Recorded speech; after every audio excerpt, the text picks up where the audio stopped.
if you would have told me all this was going to happen about 10, even 7 years ago, I would have told you that you were nuts. This was not, oh my God, my friends from Chile are also here. This is a little crazy. Oftentimes the journeys that we have around innovation and entrepreneurship and trying to understand that, connecting that magic of who you are with what you get to do every single day, 9 times out of 10 there's a disconnect. There's this feeling that the dots just don't connect. It feels like the skill sets that I'm getting sort of fit, but I'm not quite sure ultimately where it's going to go, where it's going to land. Ain't happening? Not yet. That's fine. I'm going to keep waxing poetic.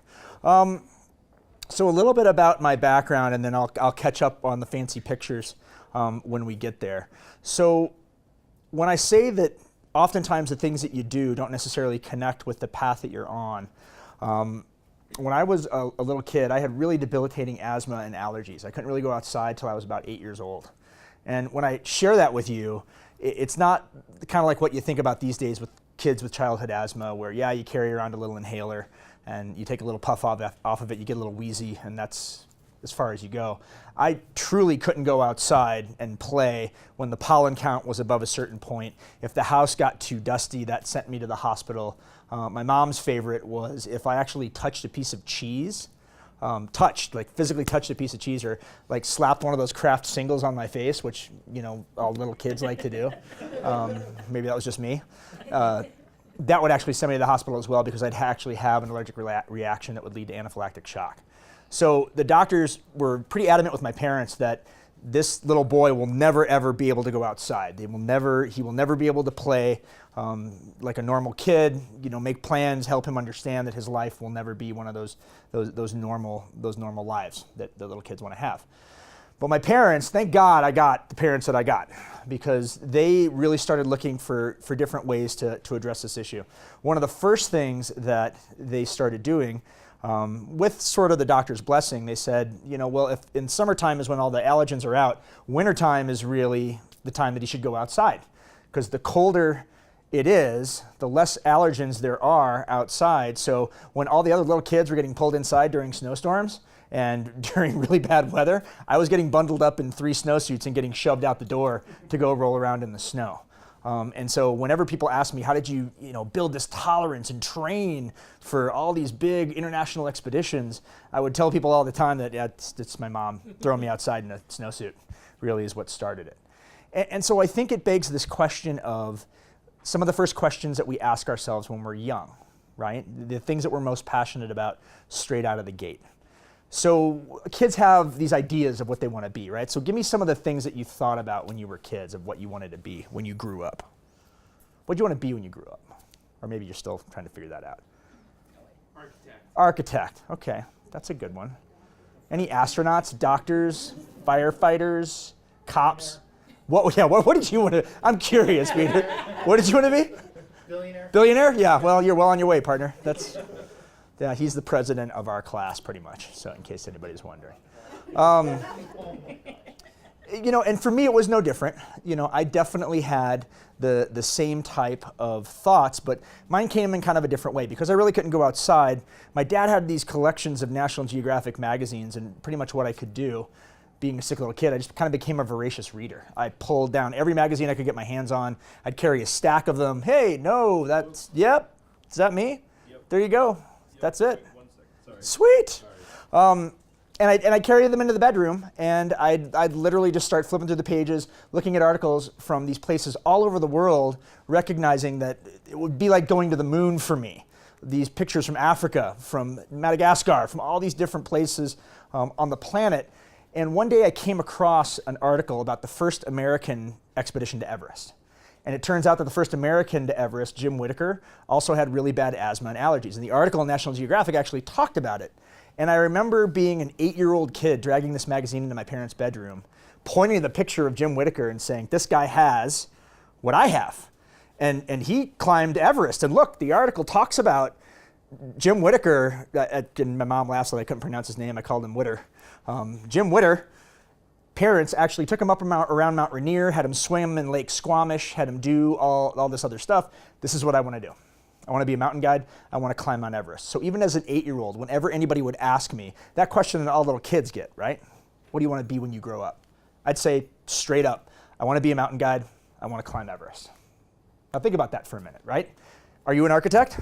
No. You're close to being a billionaire, but not quite there yet, right? So I've asked myself a lot over the years, why do we disconnect from these passions that we have when we're young, the things that are really outlandish, outrageous, bold ideas, but bit by bit, perhaps they become less practical. Perhaps they don't necessarily connect to the things that we want to do and how we want to do it. And you know, for me, my journey of trying to make all this electronics work today, there you go, you know, was really starting to kind of talk about some of these pieces and understanding, you know, how to make that journey work. And so having a father from Ecuador came in really, really handy. My mom's American, my dad's Ecuadorian. And so I spent a lot of time over the summers down with my family in Ecuador climbing this mountain, Cotopaxi, now an active volcano, used to be a semi-active volcano, 19,300 feet. And while most other friends were having normal jobs in high school, mowing lawns and maybe a lifeguard at a pool, I had one request of my parents. I wanted to go back down to Ecuador and I wanted to be a hut boy on Cotopaxi. So if you've seen the movie Waterboy with Adam Sandler, you kind of know what being a hut boy is like. It's the most god-awful, thankless, entry-level job you could possibly imagine. And I loved every minute of it because I felt like I was connected to the community that I wanted to be a part of. You know, when you have this dream of doing something, especially even when you're young, I oftentimes think that the way the journey starts is finding people that are the most passionate as you are about the same or similar things. And it feeds off of itself. And I mean, I was mopping bathrooms, I was making breakfast, I was making dinner, I was cleaning the bunkhouses, I was doing all the, you know, the god-awful, thankless jobs that you would normally think of on a mountain like this, but also got to see and do some amazing things and be around a community. You know, Ecuador is kind of I call it a warm-up country for mountaineers. So a lot of international guiding companies, iconic guiding companies that you'd hear about from all over the world would bring their clients down to warm up on mountains in Ecuador before going on to the Himalayas, before going on to other mountains all over the world. And so as a high school kid, I got to meet heroes that I read about in magazines and in books because they'd be coming through with their clients before going off to Everest or going off to some of these other places. So I was just the kid with the broom trying to listen in on the conversations in the dining room of the hut. And, you know, over the years, you know, really trying to kind of learn my own skill set and trying to push it a little bit, it's not a very well accepted career, mountain guiding in the United States. When I tell people that I basically got an undergrad in guiding, if you said that in Europe or in Latin America, there's some weight to it. There's some credence to it. You say it in the United States, you're kind of you're what? You're a camp counselor? I don't understand. Like, what do you run a camp? You take people camping. I see. Whereas in Europe, if you live in Chamonix or places like that, or Grindelwald, I mean, it's literally PhD level work in snow, you know, snow sciences and altitude physiology and all the technical skills required to do the job that you have to do. And, you know, my journey in Ecuador into the big mountains was really no different. You know, my apprenticeships were based on some of those relationships that I had with some of my heroes that were coming through. And I tell people the reason why I got some of those apprenticeships was because I was either stupid enough or naive enough or bold enough to just ask for the job. I actually just showed up and started talking to my heroes at night over, you know, I'd make sure there's a little bit of sugar in their coffee in the morning and say, you know, listen, if you ever need somebody to help, right here, here's what I can do. Constantly putting my hopefully best foot forward to the point where finally I got hired by an international guiding company based out of New Zealand, Adventure Consultants. So if you've seen the movie Everest or if you've read the book Into Thin Air, you'll know that they lost their CEO on Everest in 1996, Rob Hall. And by the time I got hired in the early 2000s, the new CEO, Guy Cotter, they were on this journey to being a global brand again. Now at this point, I had been to the Himalayas a little bit, I had done a few things, but instead of just asking for a normal guiding job after, you know, a little bit of a limited career in the Himalayas, I looked Guy square in the eye and I said, listen, you're not competing on an international scale. You should be a global brand again. You haven't been a global brand since Rob was killed. Don't just hire me as a guide, hire me as your chief operating officer, and I'll get you back to being a global brand. I'll put all those trips back on the books for you. I'll find the clients, I'll run the trips, I'll build the itineraries. Just give me the chance. Now, there's one thing to say about business acumen, right? And yeah, I am an EMBA student right now, realizing full well, I think back on that now, like it's a Christmas miracle. Nobody died, the company didn't go bankrupt, and we actually had a really good brand strategy to figure it out. But you can get pretty far with passion. And that was the thing that kind of astounded me, is that if you're hungry and you're focused and you're pointed in an accurate direction, connecting that skill set to what you define as magic in your everyday life, there's actually some merit to that. So being able to serve as a chief operating officer for this amazing international company, not having a whole lot of skill sets other than being a pretty good technical altitude climber, I learned on my feet to try to figure out how to do this. And I share this map with you with some dots on mountain ranges around the world that I've been lucky enough to not only climb in, but also work in, take clients there, bring them there and bring them home all in one piece. And when most people think about guiding big mountains, this is a picture out of Outside Magazine from a couple of years ago. This is really what people think about, right? When they think about high visibility, high profile jobs. It's the hero shot, right? It's the glossy magazine article like, ooh, that's a cool picture. Isn't that great? And I got to admit, being young and being pretty successful in this arena, my ego was out of control, completely out of control. My friends from Chile, Nico, if you haven't met Nico and his wife, Sarah yet, who are visiting, we work together on Wharton trips and in the mountains in Latin America. He's got a good friend, Kiko. I know, it's crazy, right? Kiko and Nico, Nicholas and Eugene, believe it or not. This is why we call him Kiko. Kiko and I grew up together in the mountains, and we talk a lot about how, we laugh that we never killed anybody, but it's amazing that ego, when you have a lot of success when you're young, really kind of runs away. And it's ironic being in this space, talking about ideas, talking about making stuff happen, because really, my argument is you need a little bit of ego to make this stuff happen. We talk so much about humility and so much about, Coloradans are great at it, the humble brag. Anybody ever heard of this? Yeah, like, me and my climbing buddies get around. People that have climbed Everest multiple times, like, yeah, I've done it 6 times, but you climbed K2. Yeah, but I haven't climbed without oxygen. And so there's this constant humble brag. And Nina actually just gave a great keynote to our summit where she had this picture of humble written on the screen and a big circle around it and a line through it.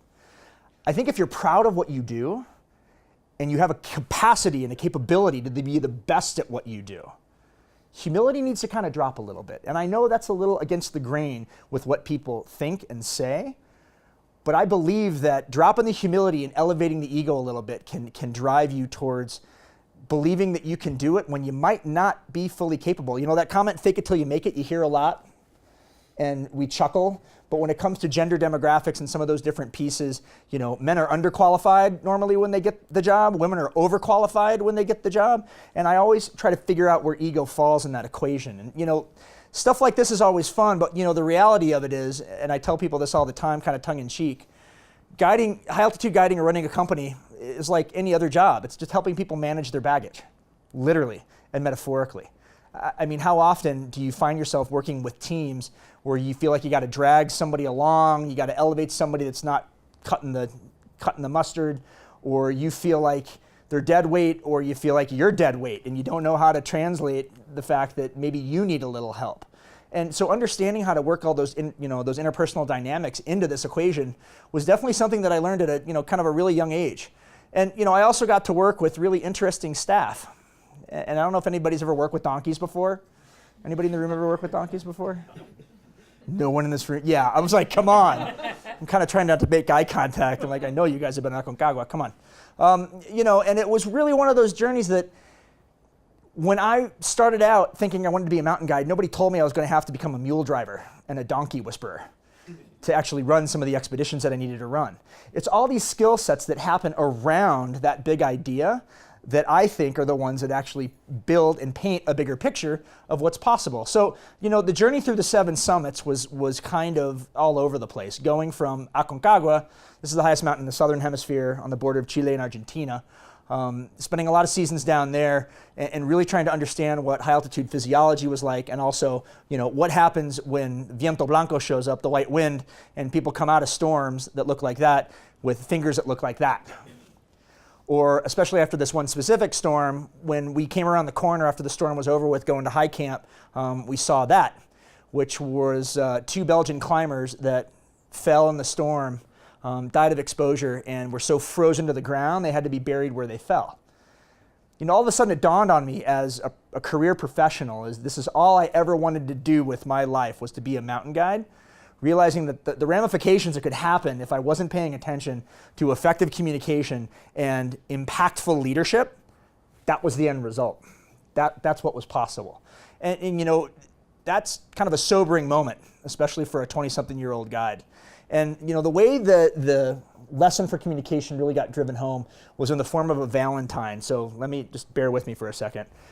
My mom's an art teacher, and some of the first talks that I ever gave were to her classes, and this little girl came up to me after one talk and said, would you carry this Valentine to it was right around Valentine's Day, and she said, would you carry this Valentine to your next summit, take a picture and bring the picture back? And I said, sure, no problem.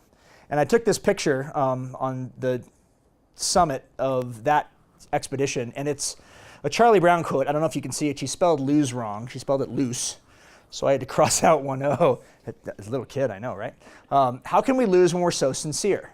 And over the years, it's gotten me thinking about effective communication and how deeply we challenge ourselves around this aspect of our lives. And the 2 points that I would want to share with you are, if you have the capacity to remove ego and agenda from absolutely everything you say, would you be more effective in your communication? If you truly understand the definition of sincerity within your communication ethos, would it be impactful to you? And so, you know, moving forward as a mountain guide, I really tried to take that to heart. You know, the career trajectory got turned on high gear for a couple of years there, and I got sent to Alaska, Denali. This is our one of the 7 summits, highest mountain in the North American continent. And you know, I tell people a lot, it's an art and an exercise in suffering. It's really one of those places that where American mountain guides go to cut their teeth. And for the first 3 seasons after trying to reach the summit, I had nothing but a big goose egg after 3 seasons of trying. Now imagine talking to your boss, being on a pretty good career trajectory, the first year having a conversation with your boss and saying, you know, whatever your goals are, whatever your KPIs, your key performance indicators are, you know, we didn't hit our numbers this year, boss. Sorry, apologize. We'll get them next year. Now imagine the second year. Ooh, we came close a couple times, but sorry, we just didn't make it happen. Now imagine if it happened a third year. What would that feel like? What would that conversation be like? And you know, so for me to have the brakes slam so hard and the door slam so hard on my journey as a professional guide, and feeling like my success trajectory, my career trajectory was being completely derailed, I got together with a couple of guide buddies one night, and we just asked a really simple question. We didn't want to go home at the end of another season without a summit in our pocket. And instead of being sincere about our communication and realizing that the summit wasn't the most important part, but that it was really about trying to figure out how to become a better guide, we basically packed up enough food and fuel that we needed and flew back into base camp, started walking, didn't stop until we summited, and tried to come all the way back down and basically climbed Denali in one push, around about an 80-hour round trip effort, because the sun doesn't go down in the summer up in Alaska. All you have to worry about is weather and fatigue. And this picture of me was on the summit of that trip, and I clearly remember having this moment of lucid thought and recognizing that I actually thought that I was on a beach somewhere when this picture was taken. I'm like, God, this is so warm, it's so beautiful, and I snap back into reality. I'm like, we're gonna die. That was a very, very clear thought at that point. And when we stumbled back down the hill, you know, when we were on our way up, I passed a buddy, the tall guy in this picture, and I said, listen, this is what we're doing. If you see us coming back down, just try to help us get back on our feet and get moving, because we're going to be unhinged at that point. And when we got back down to camp that's halfway up the mountain, we took this picture with him. We were so fortunate with weather. And the minute this picture was taken, all 3 of us went off to our packs and laid down and completely passed out. And, you know, Pete helped us get back on our feet and go another 6 hours towards base camp to complete the 81-hour round trip effort. And oftentimes I really think about the friends that we have personally and professionally that are actually willing to give us that metaphorical kick when we need it the most. You know, when we're halfway towards a goal or we're 3/4 towards a goal, and it would have been easy for Pete to say, here's a nice warm tent, crawl in, relax, take a nap. Instead, he got us back on our feet and said, you're 6 more hours away from base camp. Keep moving, head on down the hill. You're almost there. So you really have to consider who's on your team these days and how willing are they to truly, definitively help you when you need it the most. And the other lesson that I want to share with you that I got from my time in Alaska was about failure. And I think this one's important when it comes to innovation and entrepreneurship. So a little bit about this picture. Denali's in a national park.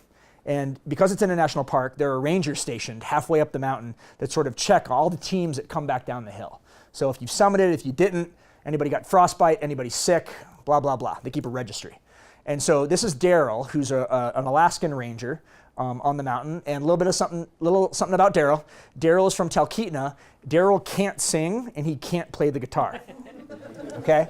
So this was Daryl's little shtick with every team that came down. So he'd stand outside the ranger hut, and he'd be pointing at different teams, and he'd say, did you guys summit? Congratulations, go set up camp, get some food. Did you guys make it? Oh, good job. Hey, did you guys summit? No? Come with me. Teams would be walking into camp. He'd have them drop their packs, go into the ranger hut. He'd pick up this beat up guitar, and he'd start playing the song called Gnawing the Burnt Crust of Failure. I'm not gonna sing it, but it goes a little something like this. You spent 3 weeks of your life on a hunk of rock, ice, and snow. A lot of money, a lot of time. You're going home with nothing to show for it. Boo-hoo, boo-hoo, your life sucks. Boo-hoo, boo-hoo. The first time I heard this, I literally thought that team was gonna drag him out of the tent and beat him to death with that guitar. But at that point, I was actually with the team. We had made it. I didn't think much of it. We were in the middle of getting ready to cook dinner. Now, the next year, I was back up on Denali with a really special group. One of my first jobs as a professional guide was actually as a contractor for the Department of Defense. So before the SEALs, before the teams actually had embedded trainers for rock climbing, ice climbing, and mountaineering, I got to work with a really small, tight-knit group of folks to help teach the SEALs how to rock climb, how to ice climb, and how to mountaineer. And through that work, got involved with wounded warriors and soldiers to summits through a section of wounded warriors that focused solely on returning special forces and only doing things of deep, high impact with special forces. So instead of getting in a room of veterans and talking about leadership in that transition, we would actually take them on mountaineering trips to Denali and serious high-risk, high-angle things all over the world just to help them feel that sense of impact and also teamwork. And so I was with a group of ex-special forces, Delta, Marine Force Recon, SEALs, a trip on Denali, and we got stuck at 17,000 feet for 6 days trying to summit. Just didn't work out. Weather was too bad. We were running out of food and fuel. And we turned around, we were coming back down the hill, and we were all pretty upset and pretty bummed out. But I actually started to get excited because I knew that Daryl was on the mountain as a ranger. He was on a rotation. And if there was ever a group of people that could actually kill Daryl with their bare hands, it was these guys. So when we walked into camp, I saw Daryl, and Daryl was out doing his normal routine. Did you guys make it? No, yeah, yo, no. And I jumped up and down like, hey, Daryl, hey, buddy, we didn't make it. We're going to drop our packs. We'll be right in. Because I really wanted to hear this song. And so we came in, we sat down, he started singing this awful song, and then a funny thing happened. It was so awful and so bad, all the guys started laughing, including me. And I laughed so hard I fell off my chair. And he put his guitar down and he looked around the circle and he started asking a couple of simple questions. He said, can you not point to at least one time in the last 3 weeks where you didn't learn a little something more about yourself? Now, I had heard the stories from these guys for 3 weeks. And I thought, there's no way they're going to say they've learned anything new in this process. No way. They've been through everything. But a funny thing happened right in the middle of that process. They started talking about really simple things. One guy said to another, if you wouldn't have taken my food bag that day, I never would have made that carry to camp. My pack was so heavy. I wasn't going to make it. You knew I wasn't going to say anything. Thank you for taking it. Another guy said, you saw me crawling into my sleeping bag that night with wet socks. You knew my feet would be fried the next day. You dug into your pack. You gave me your last pair of dry socks. Thank you. And these were things that these guys did not say out loud to each other for 3 weeks. I was kind of astonished, and I realized that it was the simple things that added up to a greater level of success. And then, Daryl asked something that I kind of still to this day find really cheesy. And whenever I hear it, I'm kind of, ugh. What's more important, the journey or the destination? We hear it all the time, right? And I thought for sure these guys would be like, I'm good. Yeah, it's been impactful. I get it. I get the lessons. But instead, these guys that could have easily said, we're done. We've given service to our country. We've seen friends die. We're through. Realize that they still had more to give. And how often as entrepreneurs or as innovators do you feel like, God, I don't know if there's anything left in this process? And the reason why I share this with you is that when you start to think about truly how you define failure, the context and the lens that I always look through is you are capable of so much more than we give ourselves credit for. So much more. And for me, that's the biggest lesson that I got out of Alaska. And from there, I got sent to two of the more unique mountains out of the 7 summits. So at this point, career trajectory is, I feel, pretty on track. But then kind of an interesting twist. So one of the 7 summits is actually on the border of Russia and Georgia. So you fly into Moscow, you tour St. Pete, you go to St. Basil's Cathedral, you go to Red Square, vodka, caviar. It's this mountain right here. It's Mount Elbrus. It's a little over 18,000 feet. We do it as a ski mountaineering trip where you carry your skis to the top. You ski from 18.5 down to about 5.2. Your thighs never feel the same after a trip like that is done. It's an amazing trip. Really unique. It's on the border. It's in the Caucasus mountain range on the land bridge between the Black and the Caspian Sea. So a lot of clients after a trip would be done, they'd toddle off down to a resort on the Black Sea, hang out in a Speedo, go home. Kind of interesting. And then, you don't just fly over to Russia to do one trip in Russia and then fly home. You tend to stay on that side of the world just from a cost effectiveness perspective. So you get sent from Elbrus in Russia down to this mountain, Kilimanjaro, highest mountain in Africa, where you literally get to walk through every ecozone on the planet, from the jungle through the cloud forest, subalpine, and alpine. Now, you might be thinking to yourself, Luis, my God, that's amazing. As an early 30-something-year-old, you were bouncing back and forth between Russia and Africa, time off out on Zanzibar. That's pretty great. Would you have felt successful? Did you feel good about where you were? And my answer to you was, I was pissed.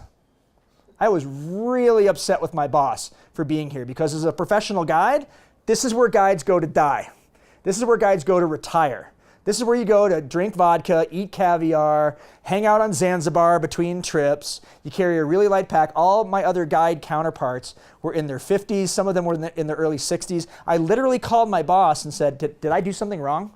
Are you mad at me? Am I being punished? Why would you send me here? I'm one of your strongest, most technically gifted guides that you have. And then I had a kind of a critical conversation with them. I said, listen, you and I both know that I'm capable of something more. I want to be sent to the coldest, hardest, most remote place we operate right now. I'm sick of it. I'm not going back to Russia. I'm not going back to Africa. This is what I'm requesting. So he looked me square in the face. He said, Luis, I agree. I think you're ready for something different. I thought I was going to get sent to the Himalayas. Instead, I got put on the most expensive, no-frills flight on the planet. I got on the plane on the tip of South America, and I got off the plane in a place that looks like this. This is Mount Vinson, the highest mountain in Antarctica out on the Ross Ice Shelf, where you fly a special Russian jet on Ilyushin to a blue ice runway. So you're literally landing on a patch of ice. You get out of this plane, you load up into a smaller plane, you fly to Vinson Base Camp, you set up all your stuff, and you literally start walking into the middle of nowhere. Now, a little something about Antarctica. So on this mountain, typically, there are other teams around. So if you get into trouble, you can hop, everybody shares radio frequencies, and you can say, help, help, we're a day behind you, we're an hour behind you, we're an hour in front of you. We need you to slow down, speed up, I need a little assistance. Unless you are either the first team or the last team on the hill with nobody else around. Now, if you're the first or last team on the hill, you are the only human beings within about, what is it, Nico, like 100 nautical miles of the airstrip? That's it. So you could easily pull out the satellite phone and say, help, help. And they'd say, good luck. Maybe the next team will find you, dig you out, and kind of pull you off the trail. So literally on this trip, my first trip in Antarctica, the people you see in this picture and me taking the picture are the only human beings within that space. And all of a sudden, literally after I took this picture, it dawned on me that I was only as good and as capable as the people you see in this picture and me. I sweated every decision I made at this point. Things that were on autopilot for me professionally. Yeah, the stove kind of works like this. Here you go, have fun. Here's the food bag. Yeah, your tent kind of looks a little wonky, but whatever. Falls down on you in the middle of the night. No big deal. You'll survive. I realized that if anything went wrong on this trip, that the ramifications were going to be much more serious and much more severe. I stayed awake all night long, sometimes worrying about weather, location, what was going to happen, realizing that if I got anything wrong on this trip, that it was literally going to be the end of all of us. And when you talk about teamwork and you kind of look through that lens, after this expedition, it was kind of a sobering moment for me. And, I got back to Latin America and I called my boss. And, I said, thanks for that. And he kind of laughed like a good Kiwi. He's like, yeah, I thought you needed it. Was it good? Did you like it? And I kind of explained the lessons that I thought I had learned. He said, yeah, I know that was kind of a mean trick to play on you. And you're ready. If you want to go to the Himalayas, I think we can start talking about that.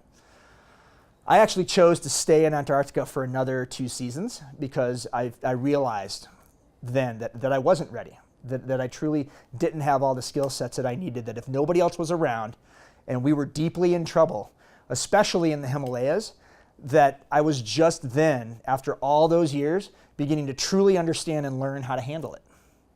And it was kind of a sobering moment when you feel like you're taking nothing but steps forward to intentionally choose either a lateral step or a step back.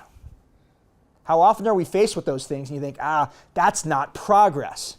And I will always argue that those lateral or even back steps can help provide some of those skill sets that oftentimes we kind of fly right on by. And then another interesting thing was happening in my life at this point. Not narcolepsy. I really pissed at the person that took this picture because after he took it, he put something in my mouth.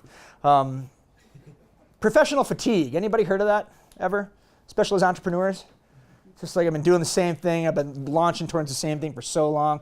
Every time I think I got it, something falls apart. Maybe I'm just not doing what I'm supposed to do. Maybe I'm supposed to be doing something else. And I was definitely at that point in my career where I'm like, great. I do Everest, then what? Is it really that much? What else do I have in my life that I know I want to contribute? And so starting to have that conversation with myself, the invite to the Himalayas came in a really interesting way. I got a call from a friend in Denver who said, listen, there's this guy I know. He's a good friend. He's got an idea for a project in the Himalayas. He doesn't want to talk to a guide service. He just wants to talk to only friends of friends because this is a very, very high-level hush-hush thing. And he wants to have lunch with you. I'm like, okay, and what's going on? And the guy that my friend wanted me to meet was this gentleman. Don't let the monk hat fool you. He is not a monk, but he is a very, very snappy dresser. This is Eric Weinmeier, the only blind person to ever climb Mount Everest. Now, at the time, Eric was an English teacher here at Kent, Denver. He had climbed Denali and he'd climbed Kilimanjaro. And having never worked with anybody that was blind before, I sat down at the table, reached across the table, tried to figure out how to shook hands. And I asked him what his project idea was. And he said, Luis, I want to be the first blind person to climb Everest because I'm sick and tired of people telling me what I can and can't do. And immediately I went back to being an 8-year-old kid and my parents saying, don't go outside, can't do this, can't do that, that's dangerous, that's unsafe. And before I knew what I was even saying, for me in that moment, it was less about agreeing to go to Everest and it was more about agreeing to help Eric shatter that perception of what was possible. So I said yes to my first Everest expedition. As I was driving home from this lunch, a couple of things dawned on me. A, I had just agreed to climb Everest with the blind guy. B, it had never been done before. And C, why was he talking to a young, inexperienced guide that had never been to Everest before? So I started asking myself really critical questions, and I went home and I started calling some friends and started doing some snooping around. Turns out the reason why Eric was talking to me and other friends like me was because no professional guide with a little bit of resume and a little bit of experience would touch this expedition. Everybody was calling this professional suicide. Guaranteed that something was going to go wrong, something was going to happen, it was going to be a stunt. They wanted nothing to do with it. And these were people that we considered friends. But those of us that were young, not all that smart, but deeply passionate about this idea of shifting the idea of what was possible, we flew in after about 1.5 years of training and really started, asking ourselves these questions of, is what we're doing the right thing to do? We had this email inbox through a satellite phone. You know this picture, right? Yeah. I stole some pictures from one of their expeditions to prove a point. And that point is that we had these long conversations into the night about, is what we're doing a stunt? Is what we're doing actually the right thing to do? You know, when you're being innovative or you're being an entrepreneur, you're trying to do something that nobody else has ever done before. And there's going to be a lot of people that are going to call you stupid, foolish, foolhardy, and possibly reckless and dangerous. And we were getting all kinds of emails through our satellite phone saying, not only are you going to kill him, but you're also going to destroy your career, because who's ever going to want to go climbing with the mountain guide that intentionally killed a blind person on Everest? Don't do it. Foolish, foolish mistake. You know, but regardless of whatever you've read or whatever you've seen, Everest is still the largest mountain on the planet. And a lot of people will pit themselves against this endeavor to really figure out if they're capable and have what it takes. And you know, the other thing, and remember I talked about before that, yeah, you can label yourself an entrepreneur and an innovator, but there's all these other skill sets that come along with being a high altitude guide. You learn about finance, you learn about glaciology, you learn about all these different things. I chuckle with some of my teammates in the back quite frequently that I learned how to build a pivot table on an Excel spreadsheet on this expedition in a tent with a laptop. Try that one on for size, because my expedition, in their infinite wisdom, made me expedition treasurer. So it was kind of like one of those math problems that you have. I know, Amel's laughing hysterically. She's seen my finance grades. It's horrifying. Yeah, Nina's seen me work Excel, or try to. So it's not pretty. But it was like one of those math problems you have in school. If Luis leaves home with $480,000, 10 teammates, flies 5,200 miles with 4.5 tons of food, fuel, and equipment, rents 2 Russian helicopters, hires 37 yaks and 120 porters to walk 48 miles to base camp, how many dollars will Luis have left over? Yeah, exactly. 42. That's the answer. So it was this incredible logistical challenge that, I mean, there were mornings when I woke up, I'm like, I know my toothbrush is in a yellow duffel bag on the back of a yak, and the yak is a quarter mile up the trail. I'm not brushing my teeth today, that's fine. Trying desperately to keep track of stuff with the entire planet, especially our friends, hearing through media that what we were doing was foolhardy, foolish, a bad idea. The level of intensity at this point in my life, I had never experienced anything like this before. Being underneath that lens, really kind of evaluating everything you did. You know, when we got into base camp and set up base camp and kind of tried to get ready to go climbing, you see down at the bottom, and I know you can't read this, you know, base camp was almost at 18,000 feet. So just to get to the bottom and just to get set up and just to get started, you're living in a place that the human body definitely is not equipped to handle and stay at for a very long time. And you know, when we lined up to do our sponsor banner picture, you know, I share this with you just to illustrate kind of an important point. You know, as an innovator and as an entrepreneur and thinking kind of out of the box, you have to find people that believe what you believe. It's less about capital, and I think it's a little bit more about trying to build a holistic vision and bring people along with you. Now, at this point in my career, I had picked up a couple of sponsors, and Eric obviously had his too. So our 2 main sponsors were the National Federation of the Blind and my allergy medicine, Allegra. So we used to kind of say that this trip was the blind leading the sneezy, or the sneezy leading the blind, depending on what day it was.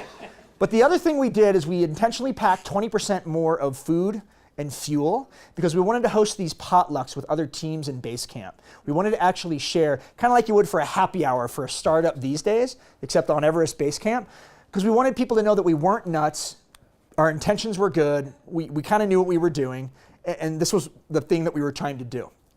So I'll never forget, there was this gorgeous Italian climber with the film crew in base camp.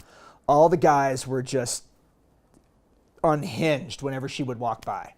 And she had long blonde hair, she'd speak in rapid fire Italian, and we were kind of out recruiting other teams like, hey, come to dinner on Tuesday, come to dinner on Friday, kind of setting up a schedule. Just we wanted to meet people in base camp, meet the other teams, because it's an international community, and let them know what we were doing. And I happened to bump into this Italian climber kind of walking through camp one day and was totally smitten. And I said, please, just come to whatever day you want to come. I'll cancel whoever else is coming. Just come to dinner. And she told me, she's like, yes, I want to come to dinner, and I'm going to bring my film crew because I'm going to prove on camera that Eric is faking, that he's not blind, and it's a stunt. I was so just besotted with her beauty. I said, yes, absolutely. Whatever you say, just see you on Tuesday. Fantastic. Just come on over to base camp. So I went back, told the guys that she was coming, and she came to dinner. She sat down, and we all started having dinner and talking, and she started waving her hand in front of Eric's face. And if you close your eyes and you wave your hand in front of your face, do you feel kind of that puff of wind a little bit? Well, yeah, so you flinch, right? Even if your eyes are closed, you're like, whoa, what is that? And so Eric was flinching, and she'd say, aha, see, he's flinching, he's faking. Eric calmly turned to me and he said, if you don't tell this woman to stop waving her hand in front of my face, I'm going to show her just how blind I am. And I didn't have the heart to kind of try to stop this whole, it was like watching cable TV unfold right in front of me. She wouldn't stop. Eric calmly bent over, popped himself on the back of the head, pulled out his 2 glass eyes, went booga booga at her. She screamed like she was shot, went running out of the tent, and the film crew was laughing so hard, one of the guys dropped the camera, and word spread around base camp, A, Eric really is blind, B, their team is totally nuts. So whatever you're doing, just realize that that's who these guys are. But we were psyched. This was a dream, a lifelong dream for all of us. Eric had put together this team of young, hungry mountain guides that had never been on Everest before, that had literally spent their entire life dedicated towards one goal. Now, I shared with you my personal journey. From the time I was 8 years old to now, that's how hard I was working towards this, just to give you a little perspective. But the one time you really know that you're on a mountain unlike any place else in the world was when it would start to snow. And you poke your head outside the tent, and somebody would say, you guys got to come out here and see this, because you'd hear this low rumble outside the tent door. And you'd pop out, and you'd see these avalanches ripping off of 4,000-foot alpine walls they'd actually hit the valley floor with such force. If you had a cup of water on the table in front of you, depending on where you were at base camp, the water in that cup would bobble a little bit.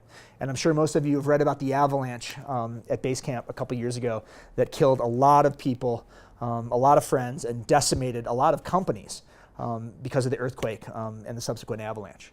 And so recognizing that we were in a place like that was incredibly sobering. And I don't know how much you all know about the Sherpa community, but no Everest expedition would be successful without their support. Period, end of story. And they have a process called a puja, which is basically asking for permission from the god that they believe lives on the mountain to climb. And we were kind of concerned that with all the media swirling around us, that these guys were going to think, ooh, this is a bad idea. I don't know if we really want to climb with these guys. They could care less if Eric was blind. They could care less if we were all inexperienced. What they cared the most about was that we were respectful of their process, of what they did and how they did it. And when they realized that there was unity within that process, the amount of magic that happens between a Sherpa team and a Western or European guiding team is something that's very difficult to describe. But the reality of them not caring what some of the handicaps were to our process, but genuinely interested in our success and our well-being, how often do we have teammates like that, especially when we're working in international teams? So experiencing this for the first time, I was really humbled and blown away by that process. And after the prayer flags were up around base camp, you kind of gear up to start walking. And you see these coming up valley, and you know that the cracks in the glacier at the bottom of the mountain are so deep and so wide, you have to take your average aluminum ladder from Home Depot, strap them together, and lay them down like a drawbridge. But you don't quite wrap your head around it until you come around the corner and see stuff like this, where you've got 7 ladder sections tied together, twisting in deep space, and with the blind guy with one leg windmilling in deep space, with us on top and bottom screaming, no, a little bit to your left, a little bit to your right, a little bit, okay, that's great, okay, now your left foot, pick it up, okay, and Eric would be windmilling, and other teams would see this and say, oh, they're definitely going to kill him. So other teams were making decisions to not climb on days that we were, to avoid the inevitable accident, which was really sobering. And the icefall is an incredibly dangerous place, but you finally pop out, you get to Camp 1, and you look at pictures like this, you're like, oh, it's like snow camping in Colorado, right? It's great in the wintertime, really fun. You're taking a nice little walk through a valley, sunshine, everybody smiles, but with this gigantic thing looming over your head. So if you want to talk in metaphors, when you're moving towards a goal or a project, and there's always that big thing you can't quite get your hands around, that's what it was like for us. And Eric would ask these questions, well, how big is it? And we'd say, really big. And he'd say, well, how big is really big? And we'd say, really, really effing big. And then we'd laugh, and we'd keep walking. And Eric would fall silent. And, trying to get your hands around the scale of this thing, and your head around the scale, was often a difficult challenge. And we got to Camp 2, and we got all set up. This is really advanced base camp, and you're looking at about 4,000 feet of climbing right here. Camp 3 is about halfway up this face, and Camp 4, the highest campsite on the planet, is actually up there. And so, knowing that, we were about halfway into the expedition, one night at sunset, Eric was walking by, and I told him to stop. The sun looked really good. I wanted to take a picture of him. And I took a picture, and he came over and sat down next to me. And I said, buddy, we could go home tomorrow, and we could call it a success. We're higher than any blind person's ever been on Everest. We're all safe. We're all healthy. You've done it. You've proven everybody wrong, that you are capable of doing this, that we are capable of doing this. I think it's pretty great. I thought we were going to hug, have a nice moment, and he was going to go to bed, and that was going to be it. Instead, he got this weird look on his face, and he turned to me, and he said, Luis, if you really think that we've done all that we can do, you might want to go down to base camp, pack up all your stuff, and go home. And I was kind of stunned, and I asked him what was wrong. And because I could tell he was clearly angry and upset. He said, every time I ask you guys how big it is, you say really big. And every time I say how big is really big, you say really, really big. You guys mock the fear that I have to live with every single day.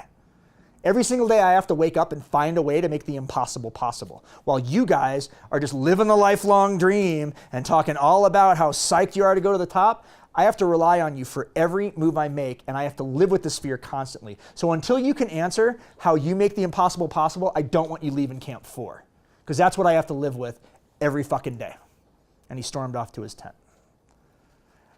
I went back down to the dining tent, and I told the rest of the team the conversation that I just had with Eric. And what I realized at that point was kind of getting back to one of the original comments that I made, that when you're in this groove and you're in this moment and you feel like you're moving towards the thing that you want to move towards, do you ever stop to look around and assess how the people around you are actually doing? If you're bringing them along with you on this journey in a really effective way, are you leaving people behind? And when you leave Camp 2 and start heading for Camp 3, this is really where the rubber meets the road. It gets incredibly steep, incredibly icy. Every breath you take hurts, literally hurts. And your body, and whatever brain cells are actually working at that point, are screaming at you to turn around and go home. Because this is not a place that human beings are truly built for. And again, with this gigantic thing looming over your head. And so understanding that, when we got to Camp 3 and got dug in, this is as high as we were going to go before we started using oxygen. And you get Camp 3 set up and Camp 4 set up, and you really have to watch the weather reports, because when you leave Camp 3 on oxygen, if you blow your summit window, there's no 7-Eleven on the corner to refill your oxygen bottles. You're done. And so recognizing that, we dropped back down to base camp to wait for our summit window, and this blue line represents about 2 months of work at this point and about a lifetime of dreaming for me and a lot of other people on the team. And as other teams talked to us about when are you going, what are you going to do, what dates are you picking, and we started to tell them, every team that we talked to said, you guys go ahead. We're going to wait till you're done. We're going to give you some room. And again, to avoid what they perceived to be the inevitable accident. So we knew that heading up this mountain that we were going to be on our own. And I had these distinct memories of being on Vinson in Antarctica and being on our own and recognizing and asking myself that same question that I did in Antarctica. Do I feel like this is the right crew to burn the bridge behind us with? And to be able to answer that question effectively and with humility was a deeply, deeply impactful moment for me. Recognizing that if anybody was going to get this done, it was this team of people that I was with. When you do leave Camp 2 and you start heading up towards Camp 3 and Camp 4, you truly do have this sense of burning the bridge behind you. Because the minute you crack on one of those oxygen bottles and you turn it on, you have this mental clock where you're just kind of watching the levels diminish for all the bottles that you have. And as you walk into Camp 4, I started to get really, really excited because I knew we were going to be sleeping higher than anybody else on the planet that night. And being a student of Everest and looking at all the pictures and reading all the books and looking at all the magazines, I was running around without an oxygen bottle, kind of half awake and stumbling. I was just so damn excited to be there, setting up tents, handing out bottles, getting stoves going. The upper mountain was obscured by cloud. We really couldn't see what was going on above us. But finally, the clouds started to part, and I wanted to kind of check out what we had in front of us for that night, and this is what I saw. So if you knew nothing about Mount Everest or nothing about the Himalayas, and I showed you this picture first, what would you say? You're at the base of the mountain. But you know something about mountaineering, though, so that's not fair. Does it look like a camp at the bottom of a mountain? Does it look like you're just getting started? Yeah. 26,000 feet on Everest. Read every book, looked at every picture. You arrive in Camp 4, you look up, and it literally looks like you're just beginning. Nobody ever told me that. No picture described that. I never really sensed that. I was so dumbfounded. I sat down in the snow and laid back against a pile of fabric, just drooling, looking up at the hill like, what just happened? The only thought I had was somebody just moved the finish line. And I'll never forget, Aung San came over, and this is a Sherpa who at this point had climbed Everest 6 times himself. And I said, Aung San, did you know about this? Did you know it looks like this? And he said, yeah, Sherpas have funny joke. We call it mountain on top of mountain. Ha ha ha ha ha ha.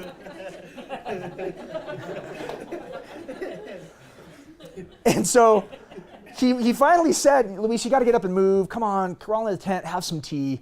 You look kind of tired. I said, buddy, I'm overwhelmed right now. This is a little big. He said, come on, get up and move. Come inside the tent and have some tea. And I finally asked him why he was being so insistent. And he said, Luis, he kneeled down, he got face to face with me. He said, Luis, you have to get up and move. You're laying on a dead body. What I thought was an old tent was actually another human being who in the exact same spot had the same hopes, the same goals, the same dreams that I did, laid down and never got back up. I was stunned.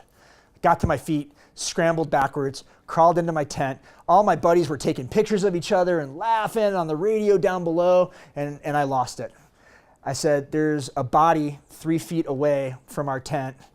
We're up here with the blind guy. The clouds have parted. Have you seen what it looks like outside? What are we doing? I managed to scare the hell out of everybody in my tent in about 15 seconds. So it went from a kind of a really jovial atmosphere in my tent to this. This is what everybody's face looked like at that point.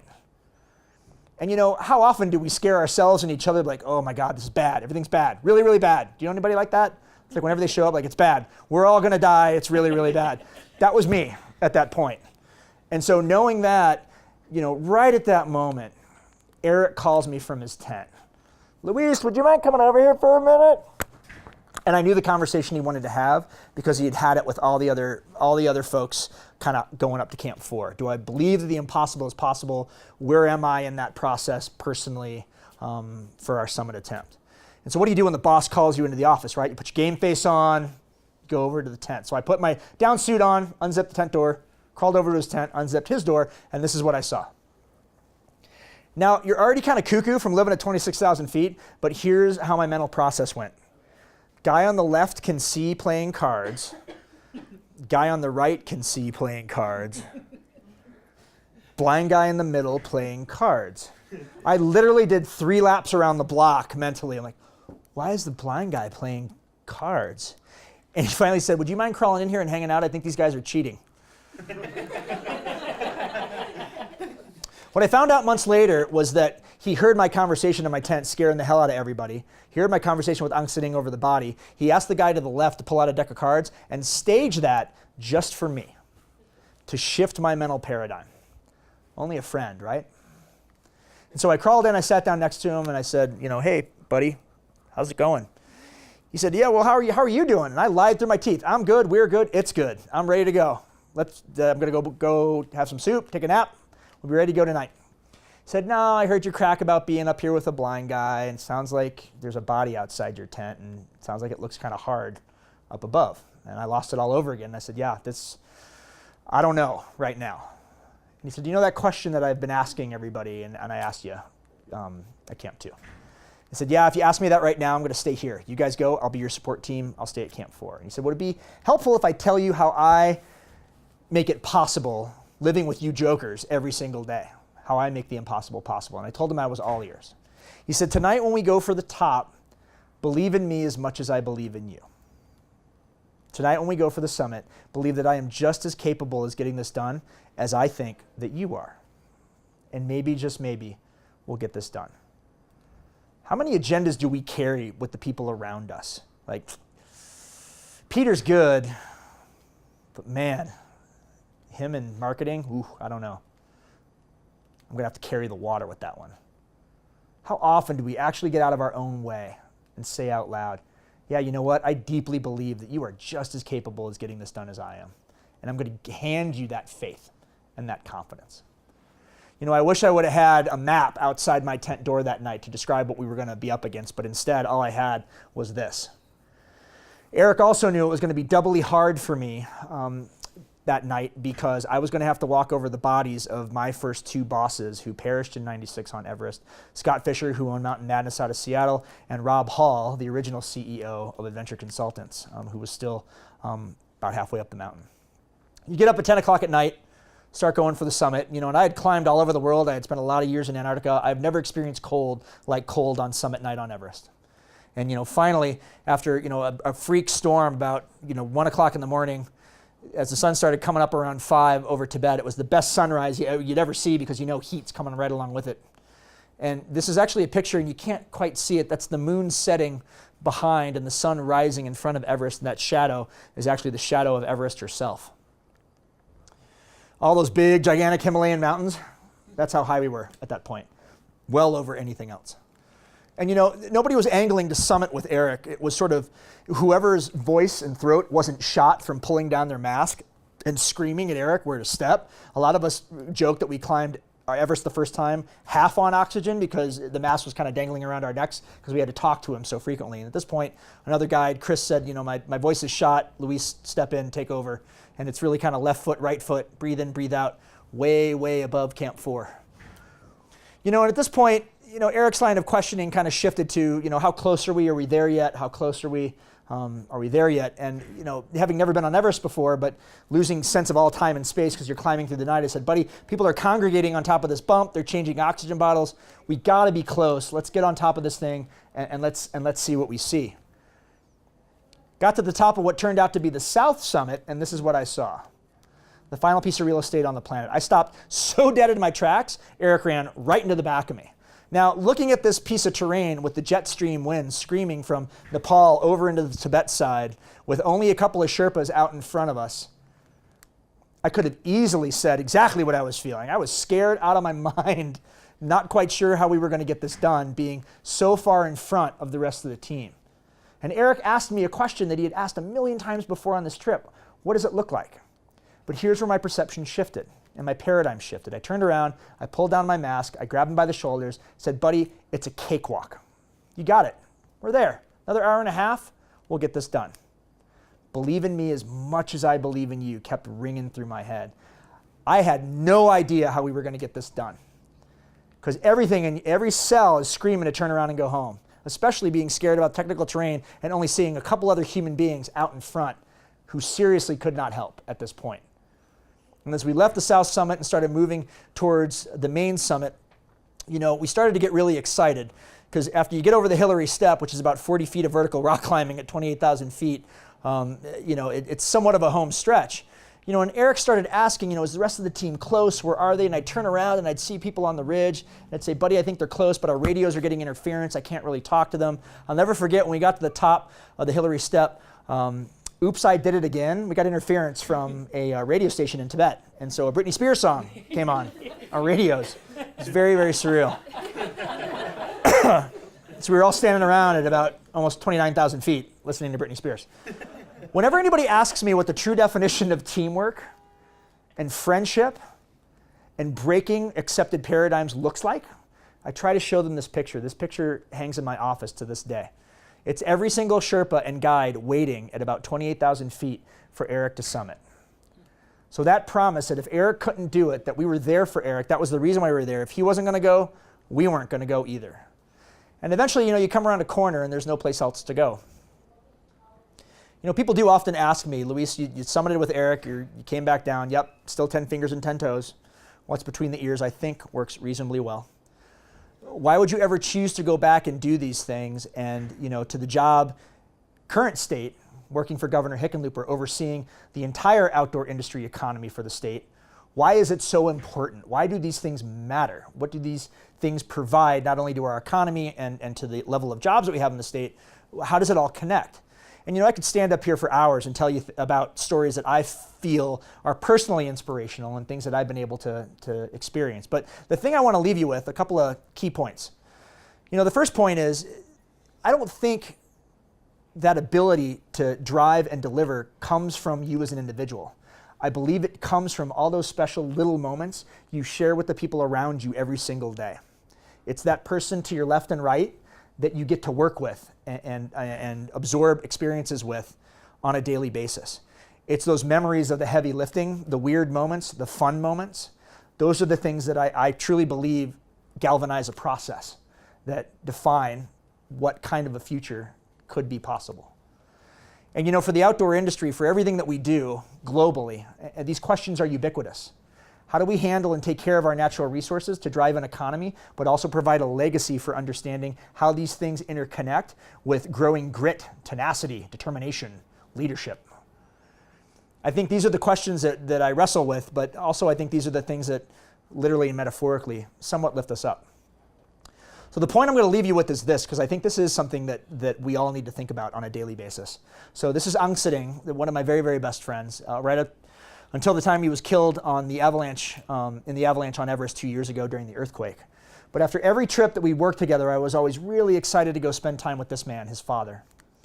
And you know, we call him a gentleman of leisure because he'd hang out, spin his prayer wheel, and spend time with his family. And with Aung Sitting translating, I would always ask, you know, I'd always try to explain what Aung Sitting had done for me and done for our team, and all the different components of things that I think he's done well: success, failure, triumph, tribulations. And he'd always ask me the same question that I'm going to leave you with every single time I talk to him. First thing he'd say is, "Luis, Lulu," that was my nickname in Nepal, "you brought a lot of white people and money to my country again. Thank you." Thank you, thank you, thank you. Many, many white people. But answer this question. What is it that you do every single day that's going to make my grandchildren's world better? What is it that you do every single day that's going to make their life better? And I think whatever you do, whatever you're pointed towards, we constantly have to be asking ourselves that question. When you are done, A, who's going to replace you? And B, what will you leave behind? Thanks, everybody. That's it. 10:03. Don't have any time for questions. Huh? Do you want to take questions? Or you want to just well, I know people. If people have to go, right? I think my email is right there. So if anybody has any follow-up questions, you can use the state or the DU one. If you got to jump, go ahead and jump. I'm sure my classmates need to go.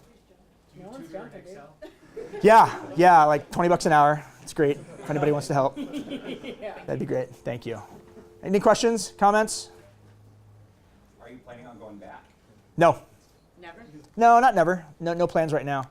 There's a couple of routes that I'd really like to do. One being the West Ridge. Okay. But it has to be with the right people, the right time. So.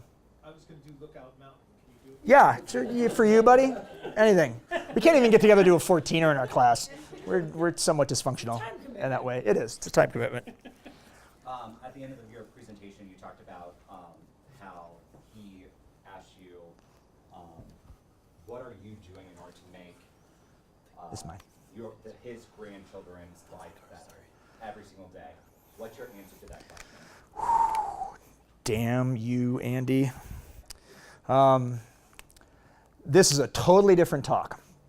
In 2008, I was climbing in Tibet, and I was on the border between Tibet and Nepal, and witnessed an international incident that most climbers or most humans don't get the chance to see. So if you think of the Mexican border, the border between Tibet and Nepal, there's a low pass near this mountain I was on called the Nangpala that Tibetan refugees use to escape Tibet, cross through Nepal, and get to Dharamsala, India, where the Tibetan government in exile resides. And at this point, my career was exactly where I wanted it to be. Things were moving in the right direction. We witnessed the Chinese military stream into base camp, and with a group of refugees running uphill at 18,000 feet, kneel and starting to shoot indiscriminately at these refugees that were trying to escape, murdering a couple of them in cold blood right in front of our base camp, about a quarter mile away. And at this point, you know, a lot of the conversations with a lot of the climbing companies were, stay quiet, don't talk about this, it's not our problem. It's their problem. It's a civil thing that they need to worry about. I wasn't satisfied with that. I broke the news. I had a childhood friend that was an editor at Reuters. Called him and said, "You're gonna have no time to fact check this. I'm gonna write a story. You're gonna have to post it. You're gonna have to trust me." Broke the story to the world media. All hell broke loose. I started working for International Campaign for Tibet. I testified at the EU. I testified in front of Congress. I went to The Hague. I went to the Spanish High Court. They tried Wu Jintao, the then president of China, for crimes against humanity under universal law, which isn't genocide, but it's one step below. I'm a mountain guide at this point. And I got a phone call when I was planning the next Everest expedition. And I'll end with the story because I know everybody's got to go. I was packing my next Everest trip in my garage, and the phone rings, and I pick up the phone, and this guy says, "Hi, my name's Lodi Gary. I'm the Dalai Lama's special envoy in Washington, D.C. His Holiness has heard about all the work that you're doing with Tibetans, and he would like to meet you." And I'm so busy with packing for Everest. I'm like, "Yeah, thanks. When I'm done with my trip, please tell His Holiness that I'll try to stop by Dharamsala in June if he's around. Very honored. Thank you. Bye." Click. Hung up the phone. My friends came in, and I remember I told them what was going on. My hand was still on the phone. I'm like, what just happened? And they're like, "Oh my God, you said no, jackass. What did you just do?" And the phone rang 5 minutes later, and it was the executive director of the International Campaign for Tibet. And she said, "Luis, pop quiz. When the Dalai Lama special envoy calls you and says that His Holiness would like to meet you, what do you say?" I'm like, "Yeah, okay." You say yes. I went to Dharamsala before that Everest trip, and what was supposed to be like a 10-minute meet and greet turned into about a 45-minute conversation with the Dalai Lama, his interpreter, and me. And I was lamenting at that point what I felt like was the loss of my career, because I had put my entire life into being a mountain guide. That's all I wanted to do. And there's still a large part of me to this day. If I could go back to that and have that piece of me would. But, he laughed at my story. And he said, and he's always laughing and always smiling. He said, "Yeah, I'd love to still live in Tibet and be my people's spiritual and temporal leader. But we're in India." I'm just a great guy. And he said, "Luis, sometimes your path, sometimes you don't choose your path. Sometimes you don't choose your path, sometimes your path chooses you. And then it's up to you to decide how you want to engage." And when I realized, I started connecting some of those other dots. I started realizing that, wow, working for human rights and on a global political scale, talking about policy, I started talking to my other mountain guides. I'm like, "God, yeah, but I'm just a mountain guide." And Mike Kiko, a really good friend of mine, is like, "Luis, you're the only mountain guide I know that carries back issues of The Economist in a little Ziploc up and down and whines about different political positions with countries around the world that nobody's ever even heard of. This is also a part of who you are and what you do. And so if you're going to do this, do it." And I think that for me is what I'm trying to give back. So when I think about the next generation and trying to understand some of these things, it's education. It's trying to figure out some of the pieces that we're trying to work on in class. It's also trying to understand that this economy in the outdoor industry, if we start rolling back, and I don't care about your political ideology, we start rolling back some of these issues with the EPA and some of these regulations, asthma will be back on the rise again in urban corridors. What I had to live with and struggle with every single day, we're going to see it again. I think the outdoor industry in our economy can affect and drive some of these dialogues. If you add us up nationally, just really quick, we're over $860 billion in consumer spending. That is larger than the auto industry and the pharmaceutical industry combined. We're worth over 7.6 million American jobs. That's not a seasonal fun kid economy. I'm a ski guide, I live out of the back of my truck, I go rafting in South America, my life is all fun. We're actually an economic powerhouse. And so our responsibility to the next generation is actually to activate that political platform. So I think that's what we can give back. That's what I'm trying to do in giving back. When are you going to run? Great question. For what? Anything. Like take a run? Go for a run? What office are you running for next? This is my office right now. We'll keep doing this and then we'll see what comes next. Thanks everybody. Have a good day.